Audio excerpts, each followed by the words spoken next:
Good morning అందరికీ. Welcome to Telugu stock channel. So Telugu people అందరికీ stock market గురించి update ఇవ్వాలని ఛానల్ ఓపెన్ చేశాను నేను. సో ప్రతి ఒక్కరు సపోర్ట్ చేయండి. సో డైలీ అప్డేట్స్ కోసం నేను ఏమేమి ఇన్వెస్ట్మెంట్ చేస్తున్నా దీన్ని అప్డేట్ చేస్తాను. ప్రతి ఒక్కరు ఈ ఛానల్ ఫాలో చేయండి. సో నిన్న చూసారంటే నాకు 4,000 లాస్లో ఉండింది. సో నిన్న మధ్యాహ్నానికి ఇంక్రీజ్ అయింది. మళ్ళీ ఈరోజు స్టాక్ మార్కెట్ అనేది బాగా ఇంక్రీజ్ అవడం వల్ల కొంచెం ప్రాఫిట్ వచ్చింది నాకు. సో స్టిల్ మైనస్లో ఉంది. నిన్న చూసారంటే ఓలా మార్కెట్ మాత్రం 3,500 లాస్లో ఉండింది. బట్ టుడే బాగా ఇంక్రీజ్ అయింది. ఇంకా కొంచెం ఇంక్రీజ్ అయిందంటే ఈరోజు నాకు ప్రాఫిట్ వచ్చే అవకాశం ఉంది.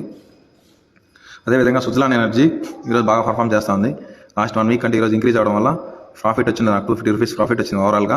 అండ్ 1 డేలోనే 350 రూపీస్ ప్రాఫిట్ వచ్చింది ఈరోజు. సో ఇది నా పోర్ట్ఫోలియో. సో మరిన్ని అప్డేట్స్ కోసం తెలుగు స్టాక్ ట్విస్ట్ ఛానల్ని ఫాలో చేయండి. ప్రతిరోజు ఏమేమి స్టాక్స్ ఎలా పర్ఫామ్ చేస్తాను అప్డేట్ చేస్తాను. అదేవిధంగా నా పోర్ట్ఫోలియోని అప్డేట్ చేస్తూ ఉంటాను. ఇన్వెస్ట్మెంట్ చేసేవాళ్ళు ఈరోజు నుండే స్టార్ట్ చేయండి.